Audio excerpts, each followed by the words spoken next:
May the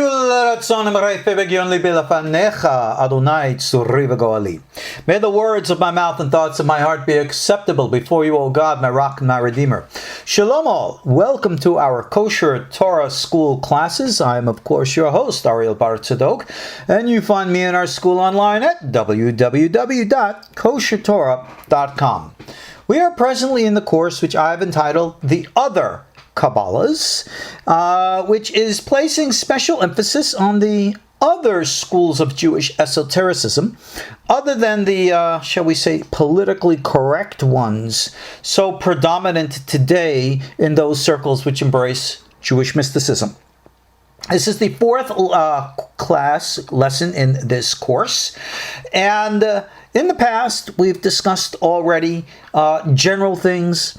We've discussed issues of the magical school and other elements of that nature. And tonight, I want to specifically address a very, very important contribution to Jewish esotericism, who, maybe it's my point of view, maybe it's more than that, in my opinion, the cream of the crop. Because even in the Lurianic system, Chaim Vital makes reference, Yosef Chaim, the famous Ben Ish Chai of Baghdad, makes reference. As we know, there are 4 levels of studying the Torah. They're not courses of study, but levels of study. We call it the Pardes, referencing Pshat, Remez, Drash, Sod. All right? Superficial level, interpretive level, moralistic level, and of course we call those secret levels. And the secret levels are always referred to as Kabbalah or mysticism. Well, the point that Chaim Vital and Ben Ish Chai after him has always made is that there is what we call the secrets of the Torah, and then there are the secrets of the Torah, or in Hebrew the Sod, and then the Sod. So what is this secrets of the secrets? What is this deepest level? And that is the topic of what we're going to discuss now. Abulafia's teachings are referred to as the Prophetic Kabbalah. And I'll give you a wee bit of a background of his life and influence. I'm going to actually read to you from a book called The Heart and the Fountain, written by one of the professors of Jewish mysticism out of Israel, Joseph Dan. Excellent book, excellent anthology, very well worth your reading. But before I read that, a little bit of background. As you know, we have in Jewish esotericism, remember, esotericism is not just metaphysics. It's not just reaching out and touching. It's not just going out of our present state of consciousness into something beyond. Okay? You got beyond that. In the original schools that developed during the days of the Second Temple, we had the outgrowth of the prophetic schools, which were very archetypal, very visual, and they were very much influenced by the social and political turmoil of the time, which of course was reflected within that visionary experience in the form of what we call the rise of the apocalypse. We gave an entire class on that. But now, 1,000 years has gone by. 1,200 years has gone by. The concept of apocalypse is no longer so much in the collective consciousness of the people. But yet, the techniques and practices that brought these altered states into being certainly have survived. Now, Abulafia, born 1240, past 1292, I'm trying to say 3 things all at once here in my head. If you remember, as I said in our previous classes, this is a course which no one's ever actually written the book for, so I'm doing it as we go along here. But anyway, put Abulafia in his context. He didn't make up this stuff. Previous to him, you had another system of I guess we will call esotericism, meditation, pre-Spanish mysticism, which was not built upon the Zohar or the Sephirotic model.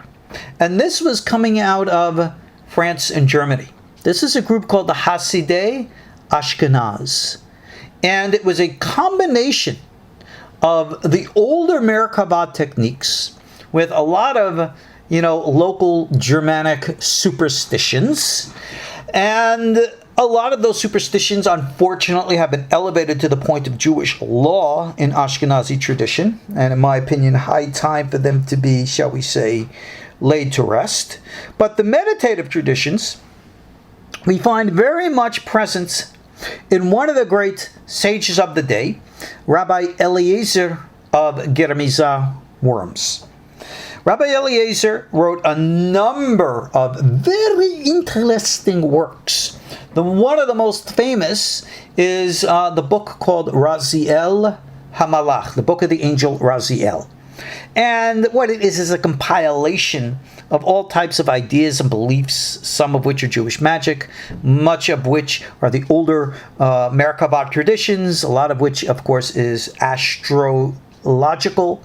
It deals also with the usages of the 72 and 42 letter names of God. We've discussed a number of these things in our courses of Jewish magic, which should be available in our KosherTorah online store. So, not going to get into too much of that right now. But Rabbi Eliezer, of course, focused a lot on the Sefer Yetzirah. It is actually in his works that we have the formula for creating the golem. If you remember in a previous class, I spoke about how to actually do a voodoo doll. Well, that was Rabbi Eliezer's work in his book called Chochmat HaAdam. So, it was a Chochmat HaNefesh. One of the two, I forgot right off the top of my head. But anyway, these are the types of practices. Even though Rabbi Eliezer's meditative system, which pretty much was adopted by Abulafia, it dealt with a tremendous amount of hechalot type experiences. And we have a number of courses in our KosherTorah course selection there that we've taken from the writings of Rabbi Eliezer of Germiza. All the lessons that we've done on angels, the teachings of Metatron, all come from the writings of the Rabbi Eliezer of Germiza. So that is there. Now, along comes Avraham Abulafia. Again, Abulafia doesn't exist in a vacuum. So, I'm now going to read to you this introductory piece here from Joseph Dan, again from the book The Heart and the Fountain, chapter 10. It's actually page 121 for those of you who want to follow along. And based upon what he says here, I will of course expand. Avraham Abulafia, 1240-1292, is one of the best-known Jewish mystics. He has fascinated readers and scholars who studied his writings since the first half of the 19th century. Joseph Dan mentions here that most of his writings were in manuscript. It was only in the 1990s and aughts of this century that Avraham Abulafia's works were published for the very, very first time. And there's a reason for that, which Dan does not mention here, but I will get into later. So let's move on. It says here nearly 30 of the books survive, many others were lost. It says he wandered from country to country in Europe and the East, seeking disciples, developed a unique kind of mysticism that fascinated several Jewish esoterics and mystics in his own lifetime and in later centuries. He opposed, and sometimes even ridiculed, the Kabbalistic system of the Sephirot, developed mainly by the Kabbalistic Center in Gerona, and substituted it with a system inspired by the ancient Sefer Yetzirah, based on the combination of Hebrew alphabet, numerical analysis, and the study of the holy names of God. Now, as a mention here, I've got a comment on Professor Dan's work. He never actually challenged or condemned the Sephirot, but he was of a completely different system. We all are familiar with the 10 Sephirot, but in their original form, from the original source in Sefer Yetzirah, they are speaking about a completely different concept than is discussed in later Spanish and Zoharic literature. They were never really understood as attributes of God, but actually created energies through which God was working in the universe. A very radical difference. There was no concept of a tree of life, no names like Keter Chochmah Bina, none of that. You don't find it in the Sefer Yetzirah, you don't find it in Abulafia. He had a completely different system. And you can say, well, there was a good reason why there's a big difference. But all right, I'm not going to get into that right now. Continuing, Professor Dan writes, Abulafia was influenced deeply by the works of Rabbi Yehuda the Pious of Regensburg, Rabbi Eliezer of Worms, and the Iyun Contemplation, a circle of Jewish mystics in the early 13th century. It's possible that he was also influenced by the Muslim Sufis. That's a definite. We see a lot of Sufi influence in Avraham ben Rambam. We see it in Abulafia. We see it in the Chovot HaLevavot, duties of the heart. We see it in Rabbi Yitzhak de Menako. We see it even in Rabbi Chaim Vital. But moving on. The main attraction may have been his detailed instructions concerning the intellectual, spiritual, and physical steps that lead to an immersion in mystical visions and spiritual contemplations. Abulafia was convinced that his mysticism was a continuation and elevation of the rational philosophy of Moses Maimonides. Very, very true. What Abulafia did was actually build upon Rambam. Now here's a point that we do have to discuss.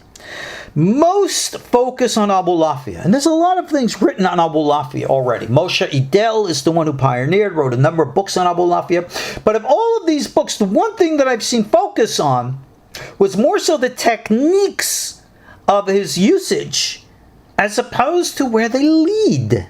And in my opinion, that's just misguidance. It's enough that you have the tools to get there, but where are you going? And this is something I have all the books here of Abulafia. I hope I'm going to have time because I want to share with you actually what he wrote in his own words.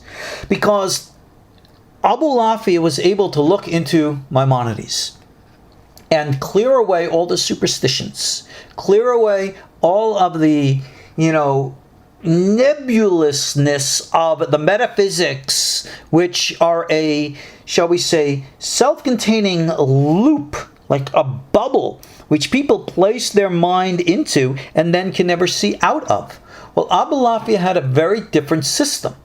Abulafia was focused not so much on just thinking within this construct, but actually having direct experience and revelations. What that means, as I said, I'll get to. A point that Moshe Idel makes in his book called Ascensions on High in Jewish Mysticism, page 38. He states here that with regards to the ascents and descents, which were later found, of course, or I shouldn't say later, but earlier found in the Merkabah tradition, he says in Abulafia's writings, all of the ascents and descents are metaphors for intellectual activity. Bingo! It's always been that. They are archetypes. You see, the Merkabah ascenders and descenders, which included the biblical prophets, never were, shall we say, learned in what we will call modern-day psychology, to recognize the true phenomena within the context of mental activity. As such, prophecy has always been misunderstood.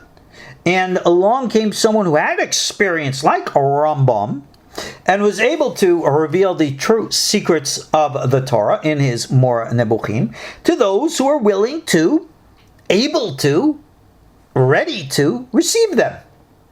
Now, Maimonides never described a meditative practice. That he never did. But he described what or where you end up. Well, Abulafia then filled in the blanks. He taught us how to get from A to Z. And in that, he completely skipped the entire ascent or descent in the Merkabah Hechalot tradition. So Abulafia's focus was always to directly connect with God. He wasn't concerned about going through the gates. He wasn't concerned about meeting up with the angels or anything of the kind. Now remember, here is the big deal. Most people who read those types of experiences, the likes of which we covered in our book of the Hechalot, the book of Enoch, the class of which is, again, a course we have available in our store. Most people, when they read these experiences, interpret these symbols as being literal, and therefore interpret that this is some type of an astral projection. Your soul leaves your body and you're going off into the heavenly realms. It took a Maimonides and an Abulafia to help us understand, hundreds of years before the likes of Jung in psychology, that this is all in the mind. This is all archetypal. And it helps us understand whether it's the book of Hechalot Enoch or other books before it or even after it, where in which every single description of the heavenly domains is always different from one another, because it is a subjective experience based upon the psychological predilection of the individual mind. And that is why it's important to understand the subjective nature of this type of experience. Abulafia got it. He understood this, and therefore got rid of all that middle territory, which was, let's be blunt, distraction. But most people like the sound and light shows, like the Ben Ish Hai wrote, like Chaim Vital before him wrote. You have the Sod, and then the Sod. You have all of the, in quote, chitzoniut, that's the external forms, and then the penimiut, the essence. Abulafia, he's the man of essence. So it states here that he wrote commentaries to the Guide to the Perplexed. Very important, and I'm going to quote to you something from there right now. And he believed that he discovered the intrinsic mystical lore of Maimonidean philosophy. So, while Maimonides did not encourage a quest for prophetic qualities, Abulafia insisted that his teachings, based on his own interpretation of the Guide, can and should lead the mystic to the heights of prophecy. Now, in our course on prophecy from the Moreh Nebuchim, the Guide to the Perplexed, we discussed exactly what is prophecy according to Maimonides, and therefore, by extension, to Abulafia. It is an expansion of consciousness and awareness of the reality of nature around us. And that is the true revelation. And indeed, let me quote to you from his book called Or HaSechel, Helik Dalet. In my version, it's page 95. And he writes here, I will read the Hebrew and then I'll translate. Lefi ma sheramazti, im tirtze lahasig hasagot amitiut. According to what I've previously hinted, if you really want to aspire to true insight and revelation, histakel benivraim, contemplate creation. Gee whiz, that sounds like Maimonides. What we say, look to nature. Look out at nature and understand nature. In our modern context, I would interpret that and apply it, as I do, within the context of actual study of science. I mean, if you really want to sit down, go back and review your high school studies of like biology, chemistry, physics. You will find such profound revelations that show the work of God. Continuing. Yistakel ben Nivraim, contemplate the creations, uba otiot, shekvar nivra'u ha-nivraim. And also in the letters that are also have already created that which is created. Uba nikudam, beta'amam, betunu'atam, how they are voweled, how they are pronounced, how they are, recited. Uba shimotehem, uba misparehem. Look at their names, look at their numbers. Uba helkehem, and their parts, behelke helkam, and all the different parts. Beherkavatam, rishona, mikufelet pa'amim rabot. And all the different ways. He is telling you to be actually numerical. He's being rather Pythagorean, in that he says if you look to nature and then you contemplate, because this is how they understood nature, that each and every aspect of nature was somehow intimately integrated with its Hebrew name. And mind you, Abulafia never limited himself to just Hebrew words. He had words from numerous languages, Greek, Latin, even Turkish and other words here and there, in which he found hints to things. Now, this concept of taking any word from any language and, if you will, playing with it to find some significance is actually a concept that we find used later, centuries later, by none less than the Baal Shem Tov. I wrote about that, I think, 20 years ago, calling it using meditations from every which way. So any which way, any which thing that means something or can have a meaning to you. This is where we seek to peel away the superficiality and to find deeper meaning. And he says, Va'az tavin Yirat Hashem v'dat Elohim. Then will you truly understand the fear of God, the fear of Hashem and knowledge of God. This is a technique. This is a practice which will actually help one to find the revelation that Maimonides brings, Abulafia brings. God is Malokol Haaretz Kavodo. God is to be found in everything, everywhere. And that is one of the important things to understand. Now, one of the other great techniques that Abulafia brings down is the use of the 72 triad name of God. Now, here's something interesting. Rabbi Chaim Vital in the 16th century, early 1600s, late 1500s, wrote his famous moralistic book called Sha'arei Kedusha, The Gates of Holiness. We have an entire course on that again online. And it was written in 4 sections, 4 parts. Part 4 of the Sha'arei Kedusha included specific and direct meditative instruction from Avraham Abulafia. When the book went to print, it was considered so sacred, so holy, this part 4, that the original publisher refused to print it. And part 4 of Sha'arei Kedusha remained unpublished for 400 years. Published for the first time only in the early 1990s. Since then and now readily available. In it, Chaim Vital shows a very, very profound knowledge of Abulafian techniques and practice. Now, as I mentioned earlier, Abulafia was not the most popular guy in Kabbalistic circles for a very specific reason. Number one, towards the end of his life, there are claims that he got rather messianic, and messianic characters are very dangerous. Possible implications of illusions of grandeur, possibilities of actual psychoses. Whenever you get involved in spiritual contemplations, you face the danger of becoming so heavenly minded that you become no earthly good. Did this happen to Abulafia? Personally, I do not believe so, but judging from his writings, I can understand those who might have drawn those conclusions. One of those who drew those conclusions was one of the great leaders of Sephardic Jewry in Spain, rabbi known as the Rashba. The Rashba was one of the leaders of Sephardic Jewry, who, mind you, was of the growing Zohar, I shouldn't say the Zoharic, it's pre-Zoharic, but of that Kabbalistic metaphysical school that was growing up in Spain.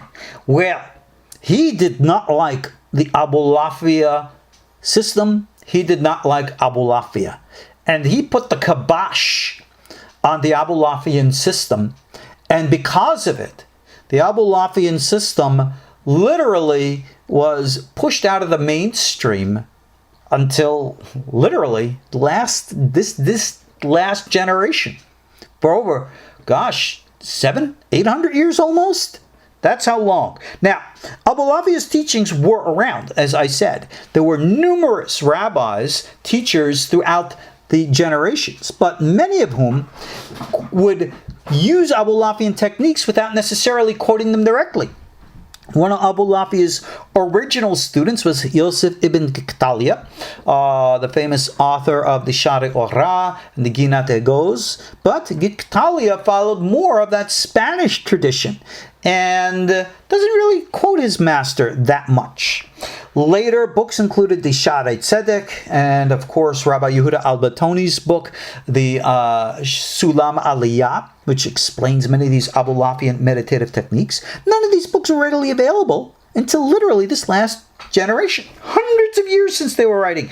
Unknown.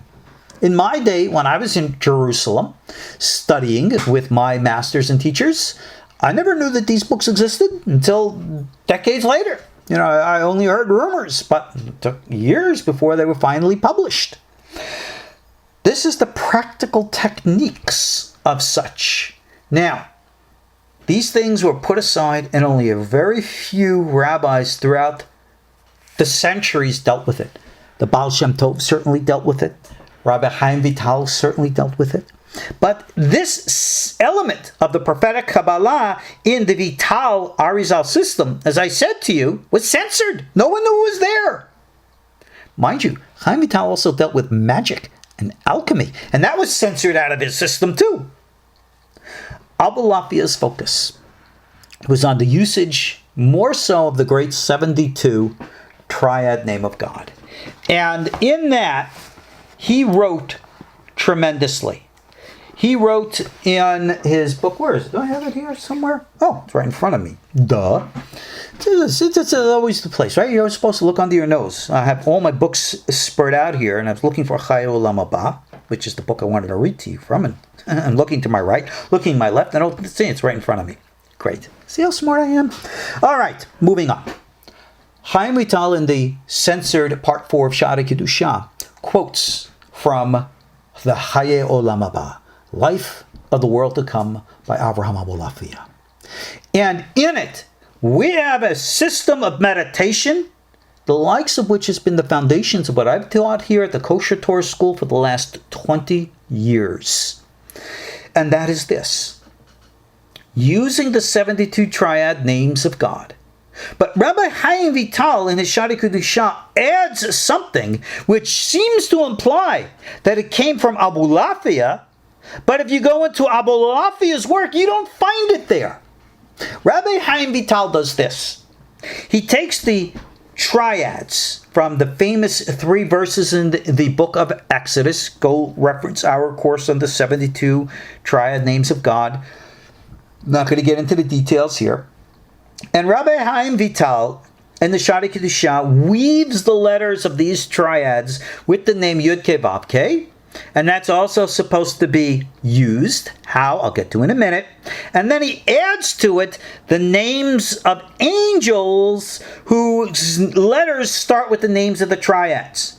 And then this mysterious final verse, Tashkaveva Tzareda Yatzurba, which who knows what that means? Tashkaveva Toveda Yatzurba. I cover it in the course. You'll see it there. But anyway, using the names, how are they supposed to be done? Well, Abulafia writes very clearly, and this is what I want to read to you. Many people today are afraid of the names, because if you recite holy names out loud and you're not holy, lightning bolts from heaven are going to strike you. Zeus is going to get together with Thor, and they're both going to zap you. The angels are going to come down with fiery whips and beat you. They're going to pull your eyelashes out. They're going to make your hair fall out. And if you have hair, they'll make it fall out. And if you don't have hair, they'll make it grow and then make it fall out again. They'll zap you. Oh, all kinds of hocus pocus, spooky stuff. Mind you, it's all a bunch of nonsense. Superstitious foolishness. I know that from experience, and I know it from the texts. It's funny how those things work. But getting back to what the text says.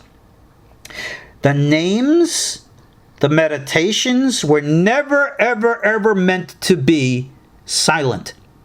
They were never meant to be whispered or voweled. You hear that's the politically correct way that they say today in the Kavanot, that you're never supposed to say a name out loud. You see it in all the modern day siddurs. That system is completely the opposite of what needs to be.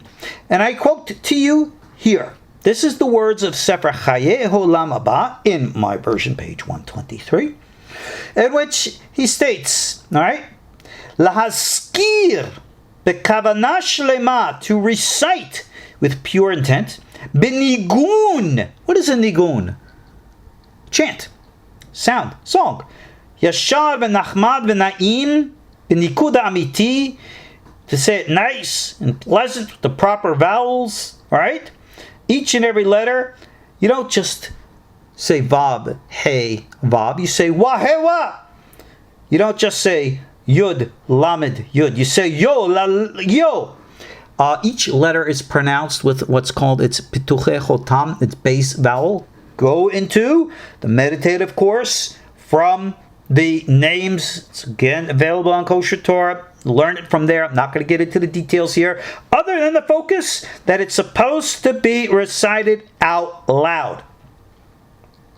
Rabbi Yehuda Albatoni, in his book Sulam Aliyah, I'm not mistaken, chapter 9, also states that when you're reciting the permutations of the letter, the Yud Ke Vav Ke with the Aleph and the Bet, etc. and so on, it's supposed to be done B'Kol Ram, out loud.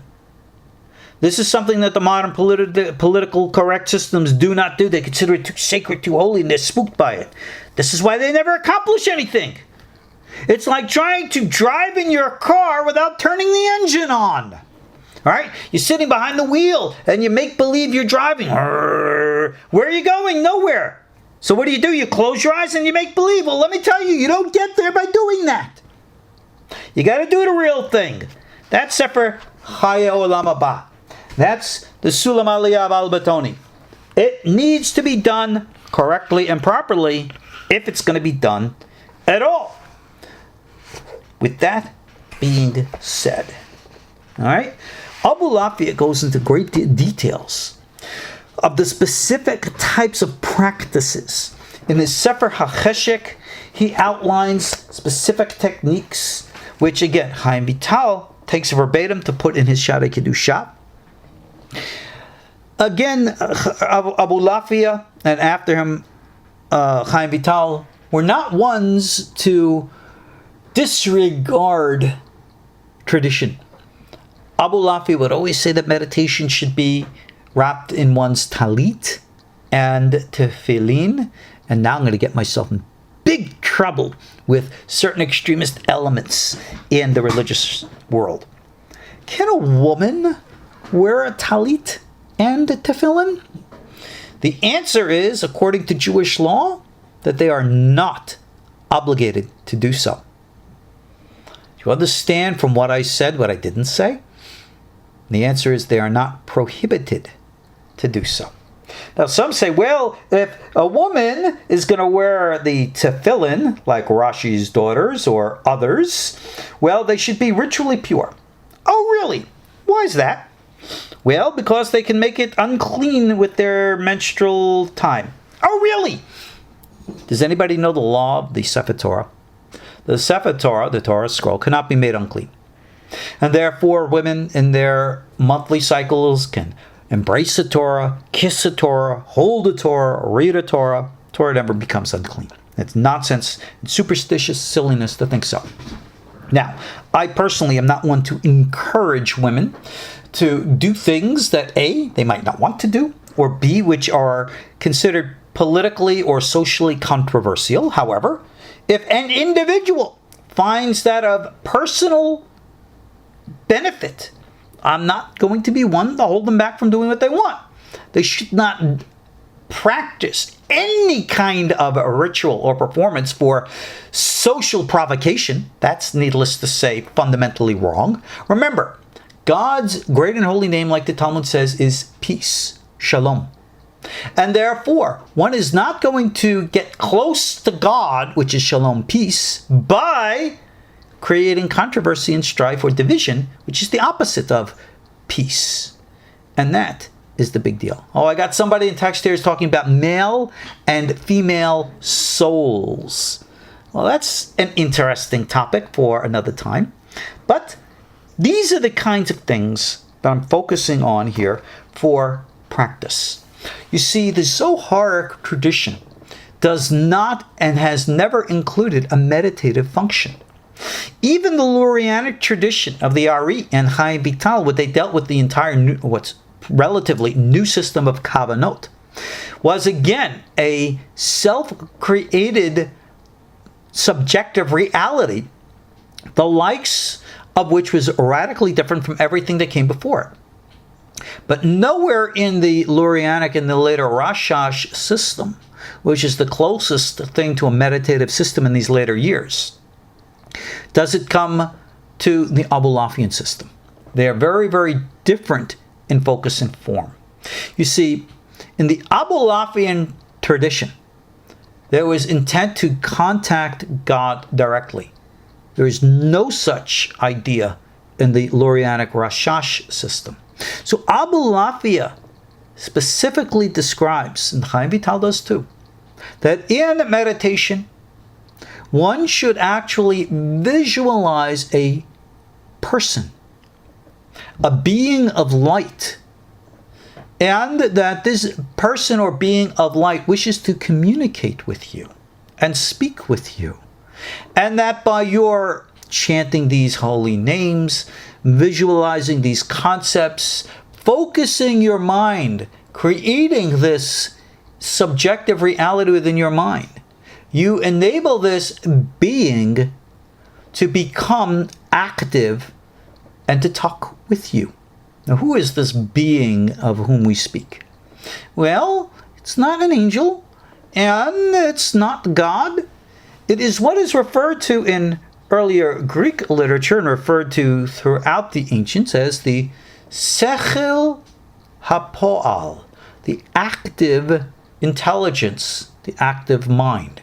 We might refer to it, as we have in the past, as the numinosum, coming out of the archetype of the numinosum emanating from the collective unconscious. This type of experience is what led to what we can call channeled literature. Now, this type of practice Abulafia performed, again, you don't find it anywhere in the Zoharic tradition, period. You don't find it anywhere in the Rashash tradition, period. But Rabbi Yosef Karo, the author of the famous Shulchan Aruch, most definitely used this tradition. Only he did not meditate on holy names and the like. He didn't need to. But he used the concept of different chantings to get into an altered state of consciousness. That's the foundation of this system. And in that altered state of consciousness, he channeled what in his mind was the emanation of, or the personification of, the Mishnah. Why? Well, he used to use the words of the Mishnah as a mantra. He used to recite Mishnayot and go off into a trance. And he wrote a whole book called Magid Mesharim, the teachings of his spiritual guide. We've spoken about spiritual guides in many places before. And practiced and wrote in this way. Now, centuries later in Italy, we had the young Moshe Chaim Luzzatto doing the exact same thing, practicing older techniques that he could channel literature. And what Moshe Chaim Luzzatto channeled was practically a brand new Tikkun Zohar and numerous other works. Now, were these revelations from heaven? Were these Ruach HaKodesh? Well, for those who want to believe and embrace it, sure. But from our understanding of the higher rationale and psychological understanding of this type of material, we recognize that this was an experience and expression of the numinosum, the godlike quality in the collective unconscious, expressing itself through Moshe Chaim Luzzatto's individual mind. And that's why it expressed itself in the forms that it did, creating the literature that he was able to flow through him, which was radically different from Yosef Karo, hundreds of years before him, who channeled his own literature, and Avraham Abulafia, who practiced the same material and channeled his own literature too. Everybody's channeling everything different. And that is what makes it real. Not objectively real, but subjectively real. And that is why we can come to Abulafian literature or Karo literature or Luzzatto literature and not try to say, gee, this doesn't match here or there. How do I mix it together? How do I make it all fit together? Well, you don't take different things and mush them together. You allow each and everything to be in its own orbit, recognizing each and every system for what it is, and then allow it to be. And that is the important way of recognizing and respecting the different forms and functions. So, Abulafia, as I said, built his system upon what we call the rationale that we find focused on in Maimonides' Guide to the Perplexed. Maimonides wrote a lot about the spirit of prophecy. And we've discussed it in this and other courses, how prophecy isn't like God talking to you, but the natural progression and evolution of the human mind to the point where it can attain what is today called cosmic consciousness. And I emphasize the word conscious in consciousness, meaning you're aware of. True mystical experience is never nebulous, cloudy, or unclear.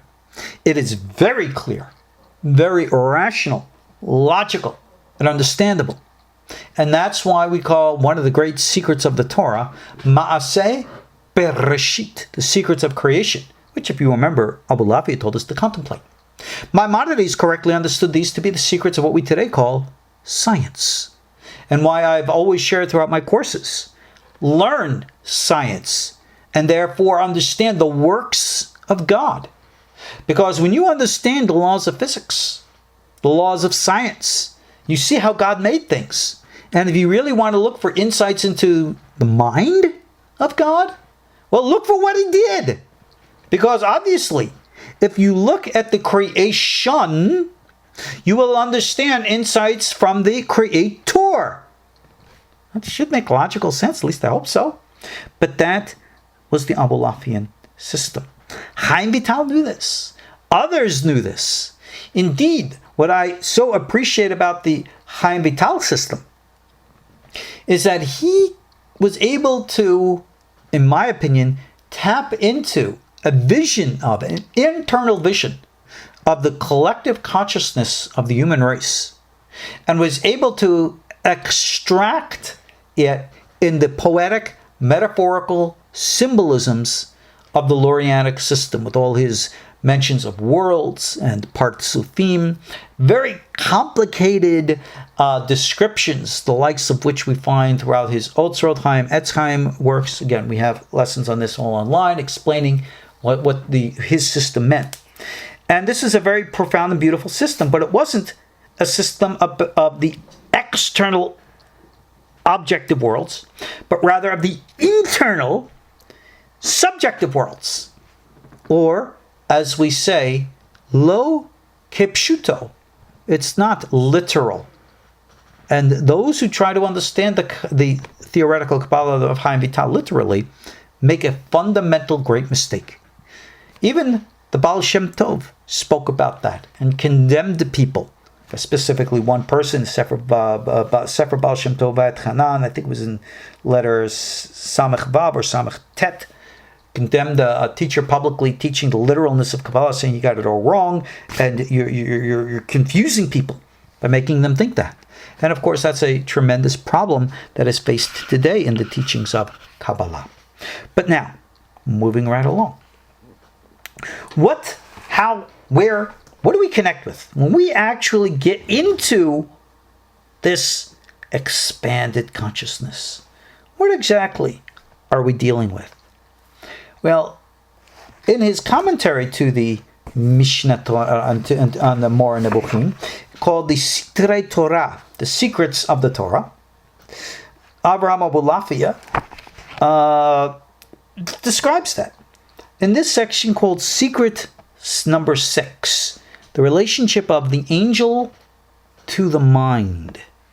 And he makes a reference to specific chapters for reading in the Guide to the Perplexed, specifically section 2, chapters 26, 38, 39, 42, 48, 63, 66.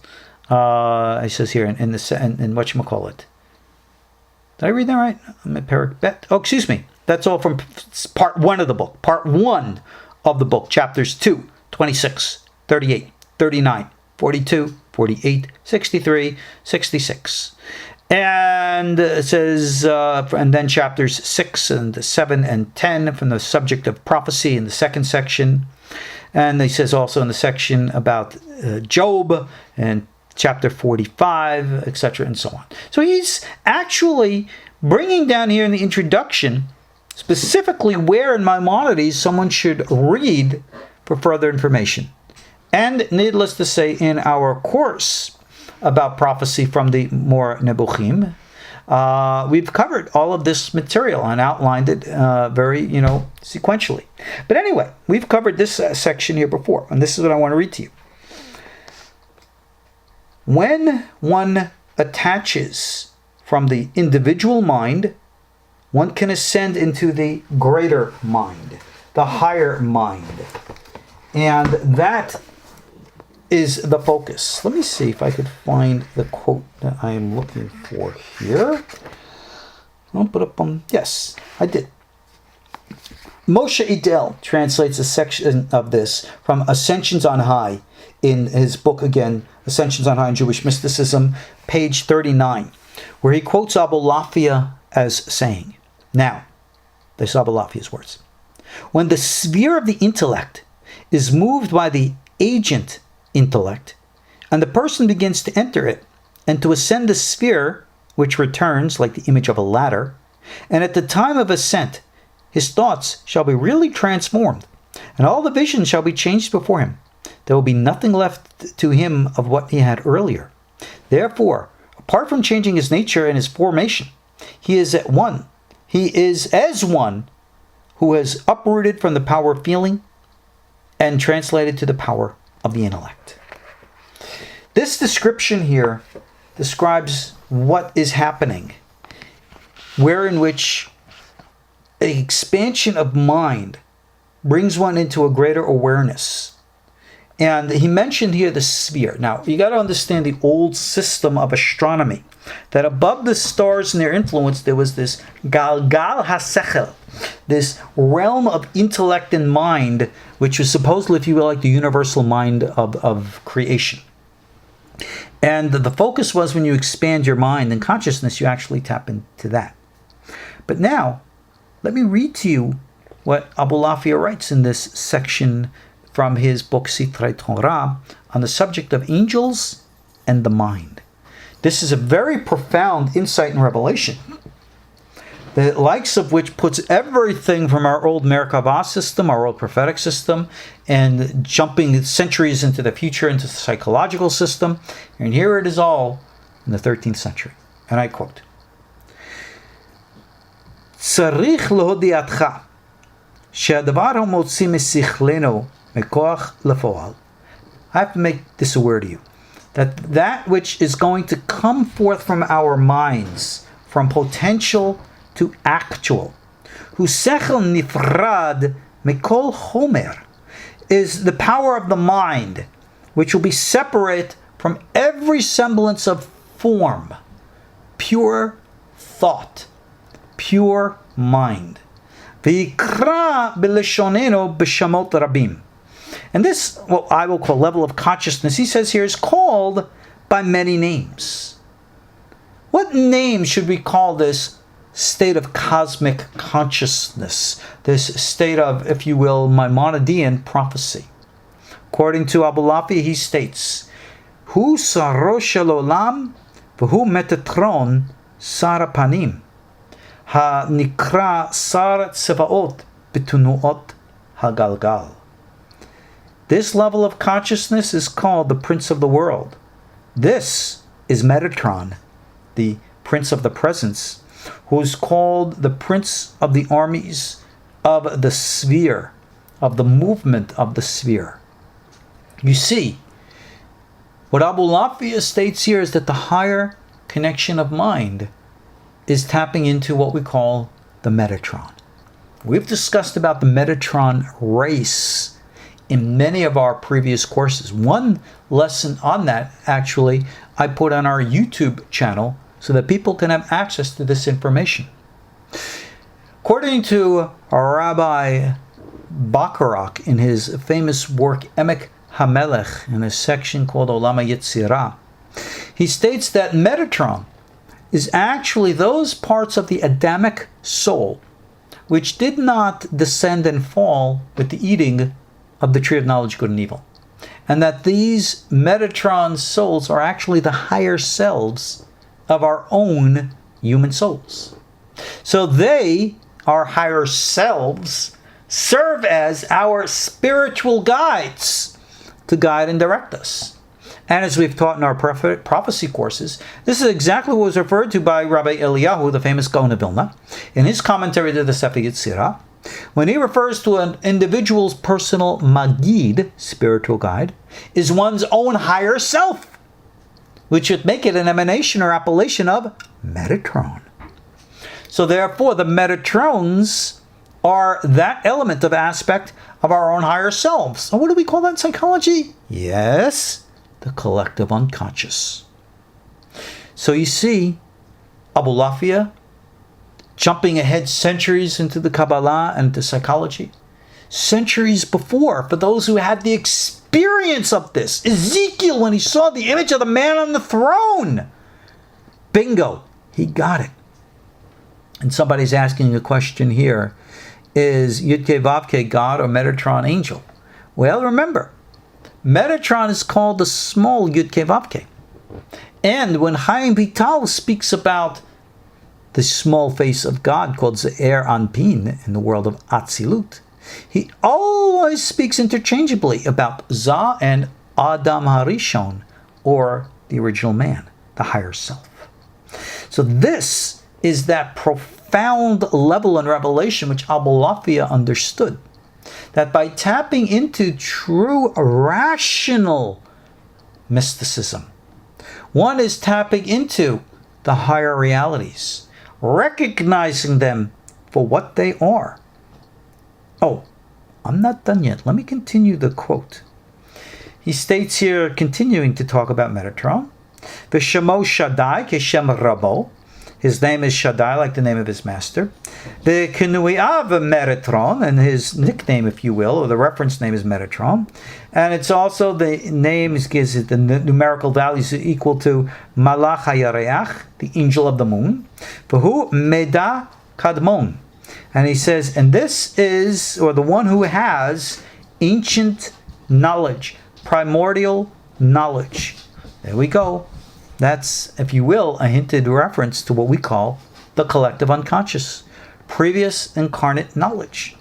And he says, and he even gives reference to his own self, where he says, Ani nivra, I am yet the created one. V'hu hacham midaber, this is the wise one who speaks. V'hu ruach hakalali, the general spirit, or what we would again call the collective unconscious. V'karuhu hachmei hamechaker, and the sages of nature, or the contemplators, the scientists of the day, called it sechel hapoel, the active mind. You will always find reference to this sechel hapoel, the active mind, higher consciousness, collective consciousness, cosmic consciousness. This is the reality, stripped of all fantasies, superstitions, and make-believe to get down to the true psychological essence of what it is. Now let's continue. This is the one that sees but is not seen. V'od karuhu ishim. And this is also called the Ishim, which is the level of angels, which, again, Maimonides writes, is the ones who speak and communicate with the prophets. Because it is in this state of expanded consciousness where one taps into the higher ultimate realities of our own humanity. Representations of that is personified in the form of entities which come and communicate with us from beyond the limitations of the conscious mind. And he continues, he says, this is also Ruach HaKodesh. This is the definition of Ruach HaKodesh, divine inspiration. And he also says this is the Shekhinah, the divine presence of God, the Ruach HaNe'eman, the faithful spirit, and Malchut Shemayim, the kingdom of heaven. Ve'ke'ele ve'domim lehem karohu b'shmot rabim. And he says it also goes by numerous different names. And he states here, V'imken yikra sechel b'leshonenu, and therefore in our discussion or our language, we call this level of mind malach, an angel, or karuv, the cherub. And in other places we can call this Elohim. And this is the great secret of Metatron. This is the great secret of the expanded consciousness. This is the great secret of the Prophetic Kabbalah. And this is exactly what I've been teaching here at our KosherTorah school for the last 20 plus years. So all the techniques of talit and tefillin and visualizations of the names and reciting and chanting, it's all a means to an end. The end being the expansion of the rational mind into higher levels of consciousness and integrating that into the reality of this world. That's what we call bringing heaven down to earth. No fantasy, no superstition, not just subjective reality, but an objective or rational view of it. And for those who embrace this, this is what we call the true sod, the secrets of the Kabbalah. And maybe rightly did the Rashba censor it, because as Rambam writes, in all due respect, not everybody can handle this. This is, if you will, deep stuff. A lot of people will not accept it. A lot of people will actually reject it because they don't like it, it doesn't agree with them, or they're frightened of what the consequences or indications or references to what this could all possibly mean. But I guess that is what expanding consciousness is all about. That's why we say sometimes the light is too bright for many to see. But this is the essence of that other Kabbalah, which, as we've seen, the true masters of the later Kabbalah, the likes of Chaim Vital, the likes of the Baal Shem Tov, certainly knew and certainly practiced, but was mostly unknown by almost anyone who wasn't one of these great leaders. Moshe Cordovero, in his famous part of this little Monim, brings down the Abulafian system, even though he doesn't mention it by name. Again, Yosef Karo seems to have practiced it. Chaim Vital certainly didn't have the courage to mention Abulafia by name, even though that was censored for 400 years. But this is what we have. And that's why I teach this course called the Other Kabbalahs. This system is available now. The books are available. They even made, a non-Jewish organization has even translated much Abulafian material into English. I do not endorse that material, however, because what they did is just translate the words. And they, in my opinion, did not truly grasp the intent behind it. And therefore, I think they do a disservice to Abulafia's work. You can't just read something in translation and think you understand it. Look at all the confusion that is creating with the translation of the Bible. People thinking they understand it by taking it literally. You can't do that. So, for those who want to learn Abulafian technique, well, welcome to our KosherTorah school. So that's exactly what we've been teaching. Alrighty, guys. That concludes this, our fourth class in this series. I want to thank you all for joining me. Hope to see you all in our future classes. Thank you again all for your support. God bless. Good night. Shalom. Shalom. Shalom. Shalom. Shalom. Shalom.